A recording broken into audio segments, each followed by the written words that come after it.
the Euro Yard here after the 69th Eurovision Song Contest. We have quite a lot to talk about. First and foremost, as you may know, we have a winner. It's Austria, as you can tell by the fact that my landscape just became red in honor of the Austrian flag, JJ Wasted Love, the winner of the Eurovision Song Contest 2025 in Basel, Switzerland. It was quite the journey to get there over the course of the last few days, but we'll focus on just what happened in the grand final because it was a very, very eventful Saturday. We have a lot of countries we need to talk about. We got results we need to go through, and basically how we size up, how we got through this contest this year, and it was something. I think the best way to open this up, just as a general commentary on how I think the grand final went, maybe for me and for a lot of other people, is by echoing the sentiments of the United Kingdom. It goes a little something like this. What the hell just happened? I wasn't trying to sing on key there, copyright reasons. But I'm just saying, it was very much that. Now, look, before we get into details of the results, I don't think people are necessarily surprised that Austria won. I think it's just the route that it took to get there, and perhaps some of the other countries that were directly around it. That's really where the intrigue came in. But let's first take a look at the top 10 of the Eurovision Song Contest 2025. So the final results here, Austria won the contest with 436 points. Now, let me tell you, 436 is very low. The last couple of years, the winning entries got into the 500s. Ukraine, obviously, with that huge televote they got in 2022, they actually got into the 600s.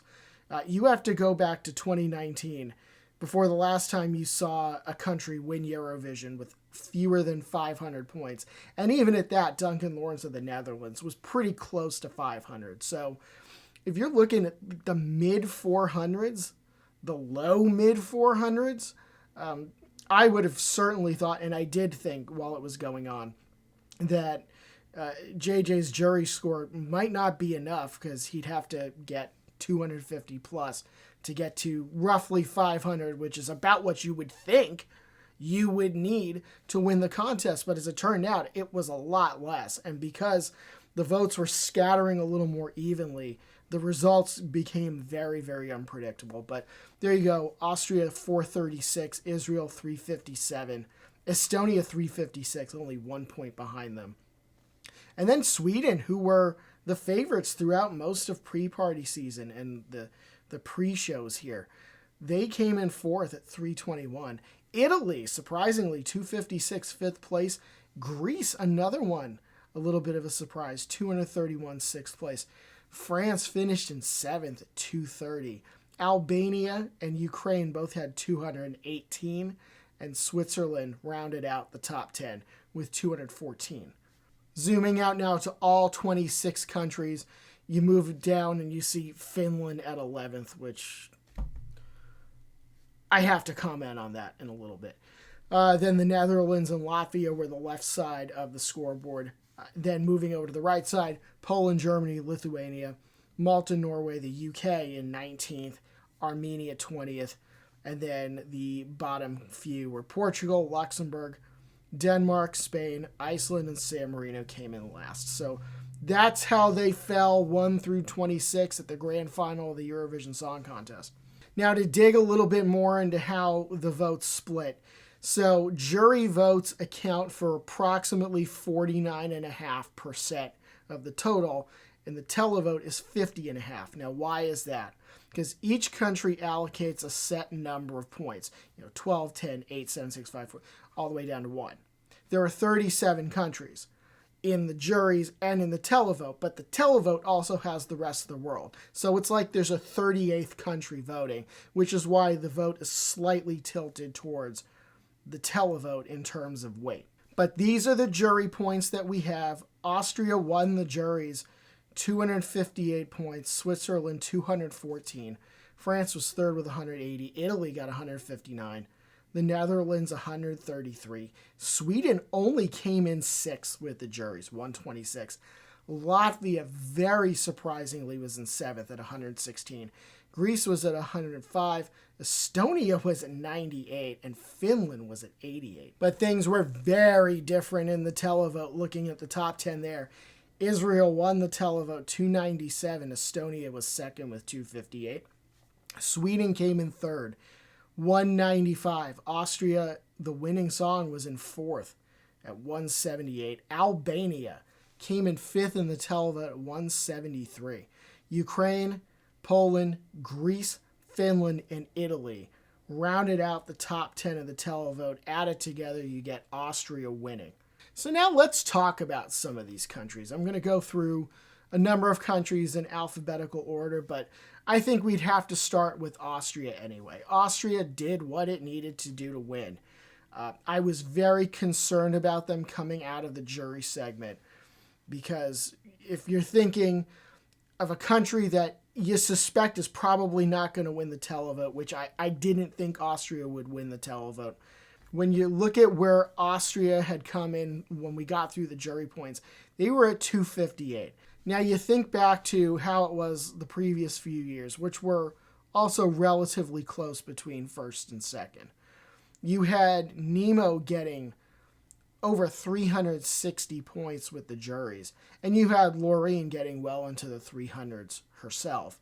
So knowing that Austria probably wasn't going to win the televote, you really had to wonder whether or not it was going to be enough. And it wasn't until we got pretty close to the end that it started to look like Austria was going to be able to get the points to get over the top, because it was going to be, relatively speaking, a low-scoring contest. In terms of the performance, again, JJ did what he needed to do. His vocals were pretty good, and that has been one thing that we've been saying throughout. Even though this song, and we'll get to the scores in a little bit, he did a good job. Wasn't my favorite song, but he did a good job, and it's mostly because of the power of his vocals. He is an immensely talented vocalist. Austria should be so proud of him and what he has done, bringing the country their third victory. And yeah, he's a hell of a good singer, and I'm glad to see that even though Austria wasn't my favorite song in this contest, that there is still some reward here for people who are good at singing. We saw it last year, 2024, with Nemo. We see it again in 2025 with JJ. So good for him. Happy for Austria. And I know they're going to do great things hosting in 2026. The Vienna 2015 was one of my favorite Eurovisions in history. And as you well know, I've seen all of them. So, I have high hopes for what the Austrians are going to do next year. I want to talk about Albania. Albania made it into the top 10, essentially in a tie for 8th with Ukraine. And you know what? I love this song ever since Festivalje Këngës back in December. It won me over very, very much. I thought that they were so close to achieving something great throughout this entire process. And as it turns out, as far as I'm concerned, they did. They earned one of Albania's best ever scores at the Eurovision Song Contest. They have brought a new type of music that we've never heard before at Eurovision. So I'm really proud of them. And I think Albania can and should be proud of these two because they did a wonderful job. So good for Albania. And I really hope that we see Skodra Elektronika again. Moving on to Estonia, they did pretty well for a quote-unquote joke entry, coming in third. And, if there was a shift of a couple points, they actually would have been in pretty decent position to win. This is the sort of song where you knew it was going to be televote heavy. I think it also did much better with the juries than I was expecting. So you know what? At the end of the day, you got to give Tommy Cash's credit for that. He did a lot better with juries than I was expecting. I thought 90% of his points were going to be televotes, but that's really not what happened. Of course, he did very well on the televote as well. And, sometimes when you get a song like this that's a televote magnet, I guess it's best just not to overthink it and just assume that it's going to do pretty well. And as it turned out, it did. Finland. Finland came in 11th, despite being 4th in the odds going into Saturday. Finland absolutely deserved better. I thought Erica's performance was terrific. And, win or lose, I was going to be proud of her, proud of what she's done, and she is an iconic queen that I will continue to respect outside of the Eurovision Song Contest, but really she deserved at least top 10. So I'm definitely disappointed. I've seen some commentary out there that some of the casual fans might have found her performance too vulgar and unacceptable and inappropriate. And, all I got to say is spare me the pro clutching, for God's sakes. She gave a hell of a performance, and I'm certainly not going to apologize for loving it as much as I do. And then we have France. This was another near miss. This was a country that I think we thought could actually win the contest going into it on Saturday. They did not. And in fact, not only did they not win it, they came in 7th, which is a little worse than perhaps people were thinking they were going to do. It's definitely a bit of a disappointment. This one might sting a little bit. I think there were perhaps some people in France who maybe were a little high on their chances. I'm sure there were also people who didn't think too terribly much of their song because, they've been going almost 5 decades at this point without winning a contest. So I think some French Euro fans are probably getting a little used to the disappointment at this point. No, I thought Luan did very well. Clearly wasn't good enough to get over the hump. But all it comes down to is just another solid entry, another solid top 10 for France, but another year without a win. They were now 48 years since Marie Merriam won the contest for them. So we're going on 49, unfortunately, for France. Greece, all I really got to say about this, I am thrilled for Claudia that she came in the top 10. She was way down there in the odds, and especially, with that dramatic reveal of the semifinal, I thought a lot of people expected her not to even qualify, but you just listen to how she performed. I mean, she put her heart and soul into it again on Saturday. She's a fantastic singer. I am so happy for her that she did as well as she did. So good for you, Greece. Good for you, Claudia. So Israel. We can't not talk about Israel. They came in 2nd place in this contest. They won the televote. We saw last year they were a big televote magnet, even though they only came in 2nd in the televote last year. They came in 1st this year. You knew that they were going to be a draw. They did a little better with the juries than they did last year. So what does this mean going forward?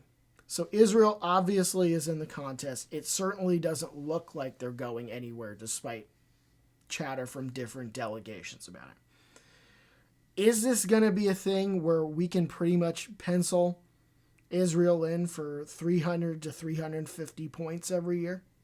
Is because of the televote? That could be a thing that we just have to see going forward, because it looks like they're doing pretty strongly in that department. I mean, if you look at the Douze Points, they won the televote fairly convincingly, at least in terms of Douze Points. So, yeah, I think they can certainly count on a certain level of support going forward. Even if the juries were to completely sandbag them and put them at 0, they're still going to get a pretty heavy televote, it looks like, because that's what happened last year. That's what happened this year. And I think you can probably surmise that that's what would happen next year. Italy. This was a surprisingly strong showing for Lucio Corsi. This was, of course, not the song that won Sanremo. In fact, some people would suggest that maybe the song that won all the hearts and minds in Sanremo was San Marino's entry, Tutta l'Italia, which came in last. But anyway, this was the 2nd place song in Sanremo. And I don't really think it got a lot of attention. You were getting Finland with attention. You were getting Sweden with attention. You were getting Austria with attention. You were getting France with attention. You were even getting like the Netherlands, Estonia, and Albania with attention, but not a lot of people were talking about this one in quite the same way. And there it goes. It does really well with the juries and, ends up putting together a pretty solid performance. I don't think I had expected it to do better than what Angelina Mango did last year, but good for Italy. It's another solid song for them. They tend to do that often, so good for them. Now, how about Latvia? Latvia finished on the left side of the scoreboard. Latvia finished with their best result since 2015. That was a year where they finished in the top 10. So Latvia, you know what? The song was enchanting. We've already said all we can say about it. It was a very mysterious, enchanting performance. It was staged really well, and it was just a fascinating piece of music. And I'm thinking that people around Europe and around the world, both juries and televoters, respected that it was something different and mystical, and that enchantment just kind of wrapped people up. So good for Latvia, their best result in 10 years. Now Sweden. Sweden is very interesting. Sweden, again, this is the second straight year in which the country that was leading the odds on the day of the contest ended up not winning. Sweden was well ahead. At one point during the day on Saturday, Sweden was about 2-1 ahead of Austria. It was about 42% to 21, something in that range.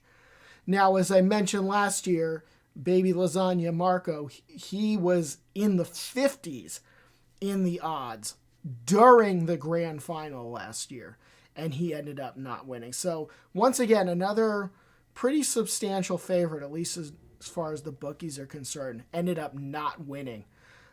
So this was definitely a good result for Sweden. Another top 5 in a year where, as we mentioned in the preview video, some were, maybe lamenting the chance that they handed over a potential victory with Mons and handed it to something that they liked, something that Sweden would never ordinarily send.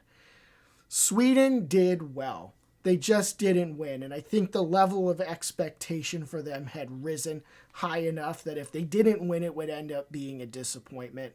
I had said in the preview video that I thought it was possible that they could win, but I wasn't 100% sold on it. I didn't think it was a done deal. And as the jury votes started coming in, it was starting to look that way, because Sweden was one of those songs that you thought might have some cross appeal to both the juries and the televote. And it did well in the televote, but didn't do quite as well in the juries as we were hoping. And that underperformance really kind of sealed their fate.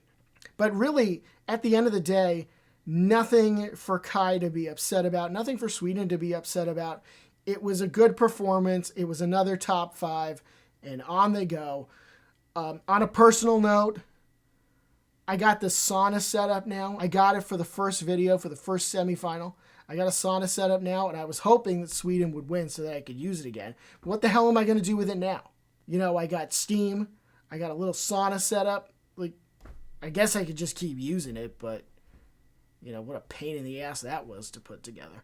Anyway, the last country I want to talk about here is Ukraine. Another top 10 for them. This was a song that, coming out of Vidbeer, I was a little worried about it. I was worried because I thought, I'm not sure that this is really up to the quality that Ukraine has been sending in recent years. I definitely didn't think it was quite up to the level of what they did last year with Jerry Hale and Alyona's song. It didn't finish that high, but it still did pretty well. And there were times during the performance on Saturday when I'm like, the vocals are a little strained, but at the same time, I was also willing to give a little bit of grace because a lot of people's vocals sounded very tired. They had been performing this song multiple times a day, pretty much all week. So yeah, I'm sure a lot of these performers were very tired by the time we got to the grand final. But hey, you know what? Ukraine keeps humming along, another top 10. Even when it seems like Did they send their best? I don't know if they sent their best, but they're getting rewarded and people clearly like what they're sending. Moving on, here are the top 10 from our scorecard for the grand final. Deuce point, I gave it to Finland. I thought Finland deserved it. I certainly thought they deserved better than 11th place. 10 points we gave to Albania for the reasons that we just cited. Sweden, I had 8th. Barabata Bastu, I really liked the performance. I thought it was a worthy song that Sweden sent. And, you know, if anyone's disappointed, there's really no reason to be. Sweden did really well for themselves this year. 7 points, I had Switzerland. Switzerland did extremely well with the juries and literally got shut out in the televote. And I think that's just a massive disappointment because Zoe did just a wonderful job. She is a very, very talented individual. I thought her song, it was sweet, it was wholesome. And I thought the staging with the camera angles, I just thought that was so, so good. I thought she deserved a lot better than that. 6 points, I had Greece. I have spoken at length about how well I thought Claudia has done. Her vocals, again, were just absolutely beautiful in the final. She put everything she had into it. So she was in my top 5 in the grand final, and she came pretty close to that overall, so I'm very, very happy for her. 5 points, I had France. You know, some people have pointed out since I did my last video in which I said that France's staging was actually pretty brilliant. I still maintain that, but there was that one part where the sand is blasting at her back, and some people think that it creates an optical illusion that is perhaps a little less savory. Seeing as how the sand is kind of brownish. But when the sand is coming down on her, I thought that was just a beautiful visual. So, yeah, I had France at 5 points. Luxembourg was at 4. I really liked Laura's performance again. Just the staging was such a huge glow up from the Luxembourg Song Contest, and I really thought she deserved a better result. 3 points, I had Austria, the winning song. Again, a lot of this was based off of the strength of JJ's vocals, which were just exceptional. 2 points, I had the United Kingdom. What the hell just happened?